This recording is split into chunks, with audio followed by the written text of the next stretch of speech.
नमस्कार, मी अनुपमा खानविलकर. आपण पाहताय झी 24 तास आणि हितगुज या आमच्या खास कार्यक्रमामध्ये आपल्या सगळ्यांचं स्वागत. हितगुजमध्ये आज आपण चर्चा करणार आहोत ते म्हणजे यकृताचे आजार आणि त्यावरचे आधुनिक उपचार या विषयावर. आणि चर्चा करण्यासाठी आज आपल्याबरोबर आमच्या स्टुडिओमध्ये आम्ही निमंत्रित केलेलं आहे या विषयातल्या तज्ज्ञ डॉक्टर शीतल महाजनी. थोडक्यात त्यांची ओळख देखील करून घेऊया.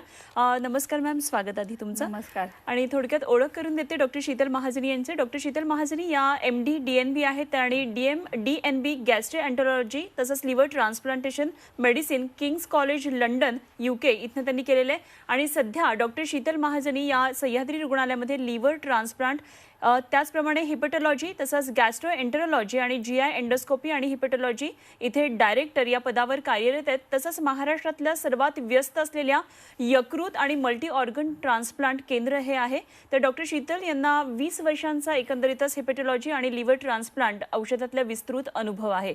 त्याचप्रमाणे पुण्यामध्ये पहिली यशस्वी जी यकृत प्रत्यारोपणाचा कार्यक्रम झाला होता त्यामध्ये त्यांचा अत्यंत महत्त्वाचा आणि मोलाचा सहभाग होता.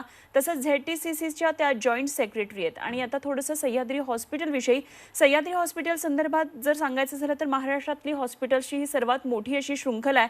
पुणे, नाशिक, कराडसह एकूण 8 शाखा सह्याद्री हॉस्पिटल्सच्या आहेत. आणि या हॉस्पिटलच्या शृंखलेमध्ये एकूण 900 बेड, 2000 क्लिनिशियन्स आणि 2600 सहाय्यक कर्मचारी आहेत. त्याचप्रमाणे 50 लाखांपेक्षा अधिक रुग्णांना यशस्वीरित्या इथे उपचार दिलेले आहेत. तर दिवस रात्र वैद्यकीय सेवा देखील या ठिकाणी उपलब्ध आहे. तेव्हा लगेचच आपण चर्चा करूया आजच्या विषयावर. आणि आजचा विषय आपल्या लक्षात आलेलाच असेल, यकृताचे आजार आणि त्यावरचे उपचार. आणि डॉक्टर शीतल महाजनी यामधल्या तज्ज्ञ डॉक्टर सध्या आपल्याबरोबर. आपण लगेचच चर्चेला सुरुवात करतोय. मॅम, पुन्हा एकदा आपलं स्वागत चर्चेमध्ये. आणि सगळ्यात पहिला प्रश्न मला आपल्याला यकृतासंबंधातला विचारायचा तो म्हणजे यकृताचं आपल्या शरीरातलं नेमकं स्थान काय आहे?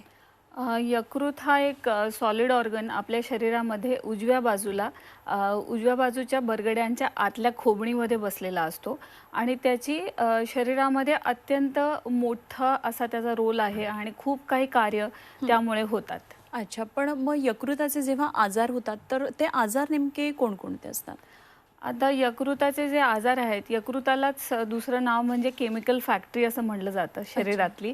आणि सुमारे 700हून अधिक कार्य ही यकृत आपल्या शरीरात करत असतं. आणि जेव्हा यकृताचे आजार होतात ते अनेकविध प्रकारचे असतात. आता कॉमनेस्ट जो काही यकृताचा आजार समजला जातो तो म्हणजे व्हायरल हिपॅटायटिस B, C हे रक्तातून संक्रमण होणारे आजार, किंवा हिपॅटायटिस A आणि E हे जे दूषित पाणी किंवा दूषित अन्नपदार्थातून आपल्या शरीरामध्ये त्याचा पदार्पण होतं ह्या आजारांचं. त्याचबरोबर कॉमन म्हणजे अल्कोहोलमुळे होणारे लिव्हरचे आजार हे दुसरे कॉमन लिव्हरचे आजार समजले जातात. आणि आजकालची जी आपली सगळ्यांची बदललेली जीवनशैली आहे, म्हणजे आपण बघतो की जनसामान्यांमध्ये स्थूलपणाचं प्रमाण वाढलंय, डायबिटीसचं प्रमाण वाढलंय. आणि ह्याच प्रकारे आपल्या सर्वांना जे फास्ट फूड इझिली अवेलेबल आहे त्याचीही एक प्रकारची चटक लागलेली दिसते. आणि ह्याच्यात सगळ्याचा विपरीत परिणाम म्हणून आपल्या यकृतामध्ये फॅटचं प्रमाण वाढत चाललेलं आहे. आणि त्यामुळे पण लिव्हरला म्हणजेच यकृताला खूप जास्ती प्रमाणामध्ये आजार होतात. आणि हे कारण सर्वात कॉमन कारण ठरतंय. खरं. आणि हेच कॉमन कारण आपल्या प्रत्येक ऑर्गनवर कुठे ना कुठेतरी एक बॅड इफेक्ट म्हणूया आपण अशा प्रकारे. बरोबर आहे. त्याला आमच्या वैद्यकीय भाषेत सिंड्रोम X असं आपण म्हणतो. म्हणजेच डायबिटीस, ब्लड प्रेशर किंवा फॅटी लिव्हर आणि लिपिड्सचं शरीरातलं प्रमाण वाढणं हे सगळे एकमेकांचे हात धरून होणारे आजार आहेत. म्हणजे ज्याला फॅटी लिव्हर होते नॉन अल्कोहोलिक फॅटी लिव्हर डिझीजमुळे, त्याला हार्टचाही प्रॉब्लेम होऊ शकतो, किडनीवरही परिणाम होऊ शकतो, डायबिटीसही होऊ शकतो आणि ब्लड प्रेशरही वाढू शकतं. त्यामुळे आपल्या जीवनशैलीकडे जवळून बघण्याची ही खरोखरी काळाची गरज ठरलेली आहे. आणि प्रत्येकानेच आपलं डाएट, आपला एक्सरसाइज, त्याचप्रमाणे आपलं वजन ह्याकडे अतिशय व्यवस्थितपणे आणि काटेकोरपणे लक्ष देणं गरजेचं आहे. अगदी. मॅम, आता आपण बरेच आजार सांगितले यकृताचे आणि त्यातले काही आजार हे खरं तर गंभीर स्वरूप देखील घेतात. तेव्हा यकृताच्या आजाराची जर लक्षणं पाहायची झाली तर नेमकी ती लक्षणं काय असतात? आता सर्वात कॉमन यकृताचं जे लक्षण समजतं यकृताच्या आजाराचं ते म्हणजे जॉन्डिस किंवा पिवळेपणा येणे डोळ्यामध्ये, किंवा आपलं लघवी पिवळी होणे, किंवा शरीराची सगळी स्किन पिवळी होणे, ज्यालाच आपण जॉन्डिस म्हणतो. त्याचप्रमाणे काही वेळेस आपल्या पोटामध्ये जलोदर होतो, म्हणजे यकृत जर बिघडलं तर त्यामुळे शरीरामध्ये पोटामध्ये पाणी साठणं सुरू होतं. तसंच यकृताच्या आजाराचा अजून एक दुसरं लक्षण म्हणजे तीव्र स्वरूपाचा यकृताचा जेव्हा आजार होतो तेव्हा मेंदूलाही सूज यायला लागते आणि ज्याला आम्ही वैद्यकीय भाषेत एन्केफेलोपॅथी म्हणतो असा आजार व्हायला सुरुवात होते. यकृताचा आजार टोकाला पोचला की रक्ताच्या उलट्या होणे किंवा किडनीवर परिणाम होणे ही लक्षणं दिसू शकतात. आणि काही जणांमध्ये आपल्याला प्रचंड प्रमाणामध्ये अशक्तपणा असणे किंवा थकायला होणे ही लक्षणं दिसतात. आणि ढोबळमानाने आपल्या शरीरामध्ये जे काही स्नायू असतात, म्हणजे आपल्या खांद्याचा कंटूर जो स्नायूंमुळे असतो किंवा आपल्या चेहऱ्यावर स्नायू असतात किंवा शरीरात अनेक ठिकाणी स्नायू असतात, त्यांचा ऱ्हास होणं सुरू होतं. आणि या रुग्णांमध्ये आपल्याला असं लक्षात येतं की त्यांचे हातपाय अतिशय बारीक आहेत, चेहरा असा आकसलेला दिसतो, परंतु पोट मोठं असतं पाण्यामुळे. अशी एक विशिष्ट प्रकारची शरीराची ठेवण होऊन बसते. अच्छा, पण जेव्हा ही लक्षणं आढळतात तर त्यावेळी नेमकं काय केलं पाहिजे? कारण ही लक्षणं आपण जी सांगितली ती सुद्धा एक प्रकारची गंभीर लक्षणं आहेत, तर नेमकं काय केलं पाहिजे? आपल्याला ताबडतोब आपल्या डॉक्टरांशी संपर्क साधून काही तपासण्या, चाचण्या, सोनोग्राफी किंवा अजून काही CT स्कॅन ह्या तपासण्या करून घेणं फार गरजेचं असतं. आणि त्यासाठी आधी डॉक्टरांचा संपर्क हे महत्त्वाचं आहे. म्हणजे जे हिपॅटॉलॉजिस्ट असतात किंवा जे लिव्हरचे तज्ज्ञ डॉक्टर असतात त्यांचा सल्ला घेणं हे अतिशय महत्त्वाचं ठरतं यावेळी. अगदी. आणि मग निदानासाठी नेमक्या काय काय चाचण्या यामध्ये सुचवल्या जातात? लिव्हरच्यासाठी, यकृतासाठी अनेक चाचण्या केल्या जातात. प्रायमरी चाचण्या या ब्लडच्या असतात, ज्यामधून आपल्याला लिव्हर चांगल्या प्रकारे काम करते का नाही हे समजतं. त्याचबरोबर आपल्याला काही वेळेस इमेजिंगच्या टेस्ट करायला लागतात, म्हणजे सोनोग्राफी किंवा CT स्कॅन या तपासण्यांचीही तितकीच गरज असते, ज्यामधून आपल्याला समजतं की या लिव्हरला अजून काही कॉम्प्लिकेशन्स नाही आहेत ना. जणू काही जसे लिव्हरची जी रक्त जोडण्याची जी प्रक्रिया असते, म्हणजे लिव्हरच्या ज्या नसा असतात त्याच्यामध्ये कधी कधी थ्रोम्बोसिस आढळतो किंवा गुठळी आढळते किंवा लिव्हरच्या आजारामध्ये लिव्हर कॅन्सर आढळतो. तर ह्यासाठी या इमेजिंगच्या तपासण्या फार महत्त्वाच्या आहेत, म्हणजे अल्ट्रासाऊंड म्हणा किंवा CT स्कॅन म्हणा. अच्छा, तर यकृताच्या आजारांचं आपण निदान कसं करायचं या संदर्भात आपण सांगितलं, मात्र या आजारांची उपचार पद्धती कशी असली पाहिजे? मग उपचार पद्धतीचा हा मोठा स्पेक्ट्रम आहे. म्हणजे एका बाजूला आपण मेडिकल ट्रीटमेंट उपलब्ध आहे आणि दुसऱ्या बाजूला आपल्याला लिव्हर ट्रान्सप्लांटची ट्रीटमेंट उपलब्ध आहे. आता मला सगळ्या जनसामान्यांना हेच सांगावं वाटतं की लिव्हरचा आजार होईपर्यंत वाट बघण्यापेक्षा लिव्हरचे आजार प्रिव्हेंट करणंही तितकंच महत्त्वाचं आहे. म्हणजे आपल्याला मी म्हणलं तसं जीवनशैली नीट असणं हे फार गरजेचं आहे. अगदी त्रिसूत्री जर आपण कॉमनली प्रत्येकाने अंगीकारली, म्हणजे व्यायाम, वजन कंट्रोलमध्ये ठेवणे आणि डाएटकडे लक्ष देणे, तर काही अंशी लिव्हरचे आजार बरे होऊ शकतात. आता दुसरा जो काय फॅक्टर आहे की हिपॅटायटिस B, C ह्या दोन्ही इन्फेक्शन्समुळे दीर्घकालीन लिव्हरवर परिणाम होतो आणि त्यामुळे ह्या दोन्ही व्हायरसेसची आपल्याला लागण झाली आहे का नाही हे सिंपल ब्लड टेस्टनी तपासून पडताळून बघायचं आणि त्याची योग्य त्या वेळी ट्रीटमेंट घेणं हे फार महत्त्वाचं आहे. तसेच काही अनुवंशिक आजार असतात किंवा काही लहानपणापासून झालेले आजार असतात, म्हणजेच एक कॉपर मेटाबॉलिझमचा विल्सन्स हा आजार. आता लहान मुलांमध्ये जर कावीळ आढळली तर आपल्याला विल्सन्स नाही ना हे डॉक्टरांचं काम आहे की हे पडताळून बघणं गरजेचं आहे आणि त्याला योग्य त्यावेळी ट्रीटमेंट सुरू करणं गरजेचं आहे. तसंच एक ऑटोइम्युन लिव्हर डिझीज म्हणून आजार असतो, ज्यामध्ये आपल्या शरीराची रोगप्रतिकार शक्तीच आपल्या शरीराच्या काही ऑर्गन्सच्या अगेन्स्ट काम करते. त्यातलाच एक म्हणजे ऑटोइम्युन लिव्हर डिझीज. आणि ह्या आजारामध्ये जर आपल्याला प्राथमिक स्टेजला जर निदान झालं तर पुढचं लिव्हर सिरोसिस किंवा लिव्हर ट्रान्सप्लांट हे इथपर्यंतची जी काही टोकाची ट्रीटमेंट लागू शकते ती आपण अवॉइड करू शकतो. आणि म्हणूनच याचं योग्य ते निदान लिव्हरच्या आजाराचं होणं फार गरजेचं आहे. आपल्याला जेव्हा केव्हा लिव्हरचा आजार आहे अशी कुणकुण जरी लागली तरी आपण व्यवस्थित लिव्हर तज्ज्ञांकडे जाऊन सर्व तपासण्या करून घेऊन अचूक निदान करून घेणं हे फार महत्त्वाचं आहे. त्यामुळे मेडिकल ट्रीटमेंटला खूप जास्ती स्कोप आहे लिव्हरच्या बाबतीत. आणि जेव्हा परिस्थिती हाताबाहेर जाते, म्हणजे आपल्याला लक्षात येतं की एंड स्टेज लिव्हर डिझीज झालाय, लिव्हर सिरोसिस झालेला आहे आणि त्याची कॉम्प्लिकेशन्स दिसू लागली आहेत, तेव्हा मात्र आपल्याला ट्रान्सप्लांट शिवाय पर्याय उरत नाही. अच्छा. आणि तेव्हा ट्रान्सप्लांट हे आपल्या अगदी दाराशी उपलब्ध आहे. आता भारतातल्या महत्त्वाच्या सर्व शहरांमध्ये लिव्हर ट्रान्सप्लांट ही ट्रीटमेंट उपलब्ध आहे. अच्छा. त्यामुळे त्या परिस्थितीमध्ये लिव्हर ट्रान्सप्लांट टीमशी लवकरात लवकर संपर्क साधणे, आपलं नाव नोंदवणे किंवा पुढच्या काही तपासण्या त्या करून घेणे फार गरजेचं ठरतं. अच्छा. मॅम, आत्ता आपण बरेच आजारांची यकृताच्या आजाराच्या उपचार पद्धतीविषयी आपण बोललात. लिव्हर क्रिटिकल केअर हा शब्द पण बरेचदा ऐकू आपल्याला येतो जेव्हा लिव्हरचे आजार होतात, तर म्हणजे नेमकं काय असतं? आता लिव्हर क्रिटिकल केअर म्हणजे असं आहे की बरेच वेळा लिव्हरचे जे पेशंट असतात ते अत्यवस्थ कंडिशनमध्ये आपल्यापाशी येतात. म्हणजेच त्यांना मेंदूला सूज येऊन एन्केफेलोपॅथी म्हणा किंवा किडनीवर परिणाम होतो म्हणा किंवा रक्ताच्या उलट्या होतात. ह्या सगळ्या कॉम्प्लिकेशन्सला त्यांना ICUमध्ये दाखल करायची गरज भासते.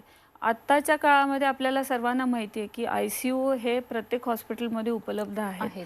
परंतु लिव्हर क्रिटिकल केअरमध्ये लिव्हरचे जे आजार आहेत त्याचा अगदी काटेकोरपणे ट्रीटमेंट दिली जाते आणि त्यात शरीरात जाणारा फ्लूइडची मात्रा किंवा किडनीवर इफेक्ट होऊ नये म्हणून केली जाणारी काही ट्रीटमेंट किंवा रक्ताच्या उलट्या झाला तर ताबडतोब दिली जाणारी ट्रीटमेंट, या सगळ्या गोष्टी फार महत्त्वाच्या ठरतात. तसंच काही पेशंटच्या बाबतीत अक्यूट लिव्हर फेल्युअर होतं. म्हणजे काय, तर उदाहरण द्यायचं झालं तर पाणीपुरी खातात सर्वसाधारणपणे सगळेजण आणि त्यातून दूषित पाण्यामुळे जो आजार होतो त्यामध्ये हिपॅटायटिस A किंवा Eचं प्रमाण जास्ती आहे. आता 90-95% वेळा ही कावीळ तीव्र स्वरूप धारण करत नाही, परंतु 5% किंवा त्याहून कमी टक्के रुग्णांमध्ये लिव्हर ही अक्यूट परिस्थितीत म्हणजे 2-3 दिवसात पूर्ण फेल होते. आणि अशा रुग्णांना लिव्हर क्रिटिकल केअर ही योग्य त्या प्रकारे मिळणे हे फार गरजेचं असतं. कारण ते जर त्यांचं सर्व जे काही क्रिटिकल गोष्टी आहेत की ब्लड प्रेशर म्हणा किंवा किडनीचं फंक्शन म्हणा किंवा मेंदूची सूज म्हणा किंवा त्यांना योग्य वेळेत कंटिन्युअस डायलिसिस करणं म्हणा, ह्या सगळ्या गोष्टींचे निर्णय अचूक घेतले गरजेचे असतात, घेतले जाणे. त्याचप्रमाणे त्यांची पुढची जी ट्रीटमेंट आहे तीही त्याच्यावर अवलंबून असते. त्यामुळे अशी लिव्हर क्रिटिकल केअर आता आम्ही आमच्या हॉस्पिटलमध्ये उपलब्ध केलेली आहे आणि आमच्या हॉस्पिटलमध्ये 15 अद्ययावत बेड्सची ही लिव्हर ICU उपलब्ध आहे. अच्छा. खरं तर आता आणखी एका गंभीर प्रश्नाकडे, मघाशी जसं आपण सांगितलं की एका वेगळ्या स्टेजला, अगदी ती स्टेज येऊ नये पण त्याच वेळी आपण यकृत रोपण करतो, तर यकृत रोपण नेमकं कधी करण्याचा आपण डिसिजन घेत असता? आता मी मगाशी जसं आपण बोललो तसं की लिव्हर जेव्हा क्रिटिकली इल ह्या कंडिशनमध्ये जाते किंवा एंड स्टेज लिव्हर डिसीज जेव्हा होतो तेव्हा यकृत रोपण हे ॲडवाईज केलं जातं.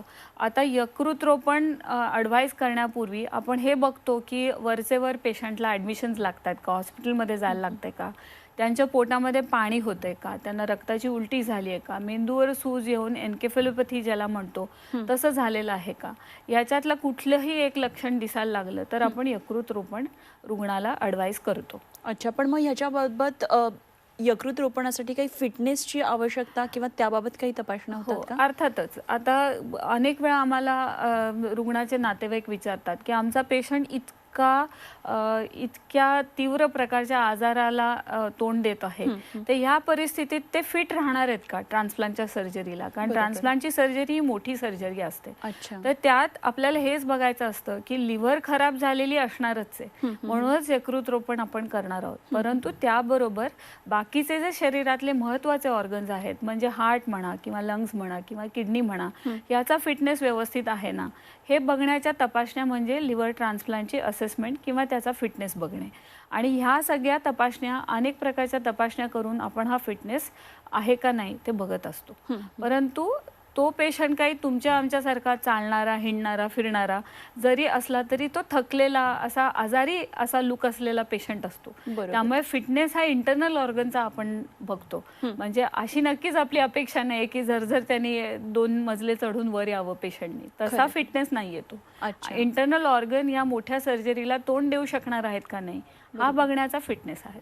अच्छा. खरं तर आता तुम्ही म्हटलं तसं ही खूप मोठी सर्जरी आहे, तेव्हा यकृत रोपण होईपर्यंत होईपर्यंत अशा रुग्णांनी नेमकी काही काळजी घ्यायची असते का? त्याच्यासाठी काही तुम्ही विशेष काळजी सांगता का? हो, अर्थातच. आता हे रुग्ण जेव्हा लिव्हर ट्रान्सप्लांटच्या वेटिंग लिस्टवर आम्ही त्यांचं नाव घालतो किंवा त्यांच्या जवळपासचा त्यांचा नातेवाईक जेव्हा त्यांना लिव्हिंग डोनेशन करणार असतो, तोपर्यंतचा जो काळ आहे 15-20 दिवसांचा लिव्हिंग डोनेशनच्या बाबतीत किंवा कॅडव्हरिक म्हणजे मेंदूमृत पेशंटच्या लिस्टवर जेव्हा आपण नाव घालतो तेव्हा काही वेळेस 3 ते 6 महिने सुद्धा वेटिंग टाइम असतो.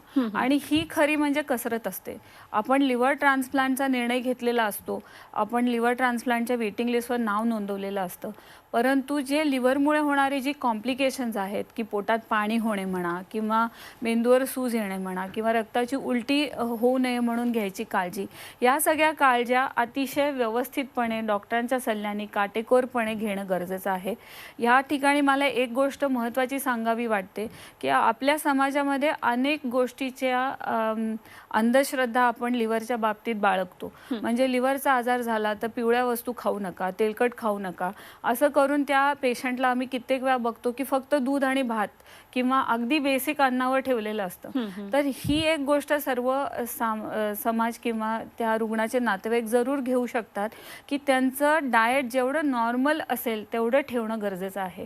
तुम्ही त्यांना उगीचच लिक्विड पदार्थांवर ठेवणे किंवा ज्यूस देणे यामुळे त्यांना कॅलरीज मिळणार नाहीयेत आणि आहे ती प्रकृती पण ऱ्हास पावेल. त्यामुळे त्यांना आपलं जे स्टँडर्ड घरी बनवणारं जे आपलं स्टेपल फूड आहे ते सर्व जेवण त्यांना देणं आवश्यक आहे. ते एक अतिशय महत्त्वाची काळजी आपण घेऊ शकतो. तसंच काही रुग्णांच्या बाबतीत पायावर खूप जास्ती सूज येते आणि अशा रुग्णांनी एक गोष्ट लक्षात ठेवायला पाहिजे की आपण टाईट फिटिंगचे फुटवेअर किंवा चप्पल्स किंवा सँडल्स हे घालू नयेत, कारण त्यामुळे जर कुठे छोटी मोठी जखम झाली तर तिथून इन्फेक्शनचा शरीरात शिरकाव होतो आणि त्यामुळे या रुग्णांना धोका त्यांच्या शरीरास किंवा जीवितास धोका उद्भवू शकतो. त्यामुळे ह्या अनेक प्रकारच्या काळज्या त्यांनी घ्यायच्या असतात. तसंच आहारामध्ये मिठाचं प्रमाण अत्यल्प ठेवायचं असतं.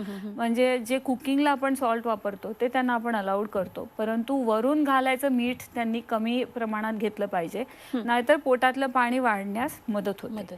आणि ह्या सगळ्या गोष्टी डॉक्टर लिव्हरचे स्पेशालिस्ट नक्कीच त्यांना सांगतात, फक्त आपल्याला त्या फॉलो करायच्यात काटेकोरपणे. आणि अतिशय तब्येत खराब असेल तर डॉक्टर सर्वसाधारणपणे आठवड्याला किंवा 10 दिवसांना भेटण्यास बोलवतात, तर ते करणं गरजेचं आहे. काही चाचण्या बेसिक ज्या चाचण्या असतात त्या सुद्धा आम्ही रिपीटेडली करतो. म्हणजेच किडनीचं फंक्शन म्हणा किंवा इलेक्ट्रोलाइट्सचं प्रमाण म्हणा किंवा त्यांच्या शरीरात इन्फेक्शनचा प्रादुर्भाव नाही ना, हे बघणं गरजेचं असतं.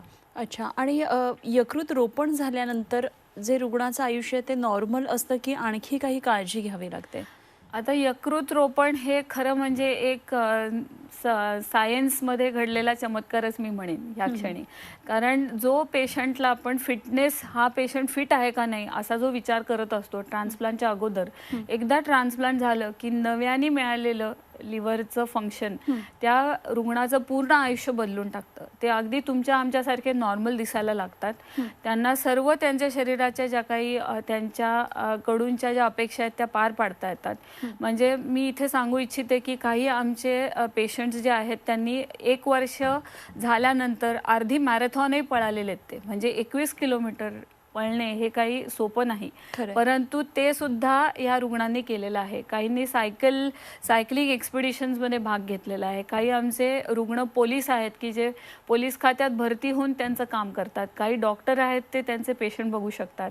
स्टुडंट्स त्यांचं सगळं पुढचं शिक्षण घेऊ शकतात. म्हणजे थोडक्यात सांगायचं झालं तर आपलं जीवनमान किंवा आपली ट्रान्सप्लांट नंतरची जी सेकंड इनिंग आहे ती अगदी नॉर्मल असू शकते.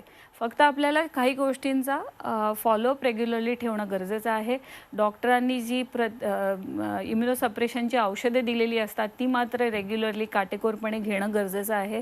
आपल्याला इन्फेक्शन होणार नाही याची काळजी घेणं गरजेचं आहे. आपलं वजन, आपल्या सवयी ह्यांच्यावर आपला ताबा पाहिजे, कंट्रोल पाहिजे. आपण रेग्युलर एक्सरसाइज करावा, आपल्या जेवणाखाणाकडे नीट लक्ष द्यावं आणि निरोगी आयुष्य जगावं असंच मी म्हणेन. अगदी. मॅम, खरं तर आता एक वेगळ्या प्रश्नाकडे, 20 वर्ष झालं आपला यामधला अनुभव आहे आणि आपण पुण्यामधली पहिली जी शस्त्रक्रिया होती यकृत रोपणाची त्यामध्ये आपला खूप मोठा सहभाग होता आणि हिपॅटॉलॉजी लिव्हर ट्रान्सप्लांट औषधातला आपला विस्तृत अनुभव आहे. या सगळ्या 20 वर्षामध्ये निश्चितच अनेक केसेस आपण हाताळल्या असतील, तर त्याविषयी थोडंसं सांगूया. आणि ही जी पहिली यकृत रोपण शस्त्रक्रिया झाली ते आत्तापर्यंत, तर हा सगळा जो प्रवास आहे तर त्याच्यामध्ये काय नेमकं आणखी तंत्रज्ञान नवीन आलेलं आहे, काय नेमकं आधुनिक उपचार आहेत? आता हा खूप इंटरेस्टिंग विषय आहे, कारण की लिव्हर ट्रान्सप्लांट हे गेल्या 20 वर्षांमध्ये फारच वेगळ्या लेवलला जाऊन पोचलेलं आहे. म्हणजे जेव्हा मी शिकून आले तेव्हा मला लोक विचारायचे की हे शिक्षण कशाला घेतेस तू, कारण याचा काही उपयोग होणार नाहीये. लिव्हर ट्रान्सप्लांट आपल्या देशात होईल असं, तुझ्या करिअरमध्ये तरी होईल असं आम्हाला वाटत नाही. म्हणजे ह्या एक्सप्रेशन्स नंतर आजची घटना अशी आहे की आज पुण्यामध्ये 14 लिव्हर ट्रान्सप्लांट सेंटर्स आहेत आणि थोड्याफार प्रमाणात सर्व ठिकाणी ट्रान्सप्लांट्स होतात. त्यातील अग्रेसर ट्रान्सप्लांटचं सेंटर हे सह्याद्री हॉस्पिटल्समध्ये आहे. पुण्यातच आमची 3 हॉस्पिटल्स आहेत आणि अधिक ठिकाणीही आम्ही ट्रान्सप्लांट्स करतो. त्याचप्रमाणे आज ससून जनरल हॉस्पिटलमध्येही ट्रान्सप्लांट्स होऊ लागलेली आहे. म्हणजे जी गोष्ट आपल्याला 20 वर्षांपूर्वी इम्पॉसिबल वाटली होती तीच आता नक्कीच साध्य झालेली आहे आणि आपल्या कुठल्याच पेशंटला ट्रान्सप्लांटसाठी परदेशी जावं लागत नाही. आता ह्याच्यात काही अनुभव इतके डोक्यात घर करून राहिलेले आहेत. आमचा पहिला जो ट्रान्सप्लांटचा पेशंट होता, तर तेव्हा त्या पेशंटचे उद्गार असे होते की नाही डॉक्टर, आम्हाला तुमच्यावर विश्वास आहे, तुमच्या टीमवर विश्वास आहे आणि म्हणून मी ट्रान्सप्लांट करायला तयार झालोय. आम्ही त्याला 3 वेळा सांगितलं होतं की बघा, त्यांचं नावही सांगते, ढवळे म्हणून त्या पेशंटचं नाव आहे. अहो म्हणलं, ढवळे पुण्यात यापूर्वी ट्रान्सप्लांट सक्सेसफुल झालेलं नाहीये, पण त्यांनी जो आमच्यावर विश्वास दाखवला तेव्हा, त्यामुळे हे ट्रान्सप्लांट पुण्यात रुजू झालं आणि ढवळ्यांना आता ट्रान्सप्लांट होऊन 5.5-6 वर्ष झाली आहेत. म्हणजे ट्रान्सप्लांटचा जो पुण्यातला कारकीर्द आहे किंवा तो काळ आहे हा 2013 पासूनचा आहे. 2013 साली हे पहिलं सक्सेसफुल ट्रान्सप्लांट झालं आणि आता त्यांना यावर्षी 6 वर्ष पूर्ण झाले. आणि ह्या 6 वर्षात ट्रान्सप्लांट्स म्हणजे काही वेगळं काही करतोय आपण, ही जी भावना होती ती आता राहिलेली नाही, कारण ती आता इझिली झालेली शस्त्रक्रिया आहे. सुरुवातीला आम्हाला आठवतंय की पहिल्या ट्रान्सप्लांटला 15-20 ब्लड बॉटल्स लागायच्या आणि आता अशी परिस्थिती आहे की एक सुद्धा ब्लड बॉटल किंवा ब्लड प्रॉडक्ट आम्ही वापरत नाही. म्हणजे ते तंत्रज्ञान आणि सर्जरीची जी काही पद्धत आहे ती एवढी चेंज झाली आहे की त्यामुळे हे आता शक्य आहे. खूप मोठा हा सगळा प्रदीर्घ टप्पा आपण आपल्या 20 वर्षाच्या या अनुभवामध्ये पाहिला. आज आपण इथे आलात आणि यकृताचे आजार, उपचार या विषयावर हे सगळं दीर्घ चर्चा केली, मार्गदर्शन केलं, त्याबद्दल मनापासून धन्यवाद. धन्यवाद. आणि यानंतर हितगुजमध्ये आपण इथेच थांबतोय. पाहत रहा झी 24 तास आणि रहा एक पाऊल पुढे.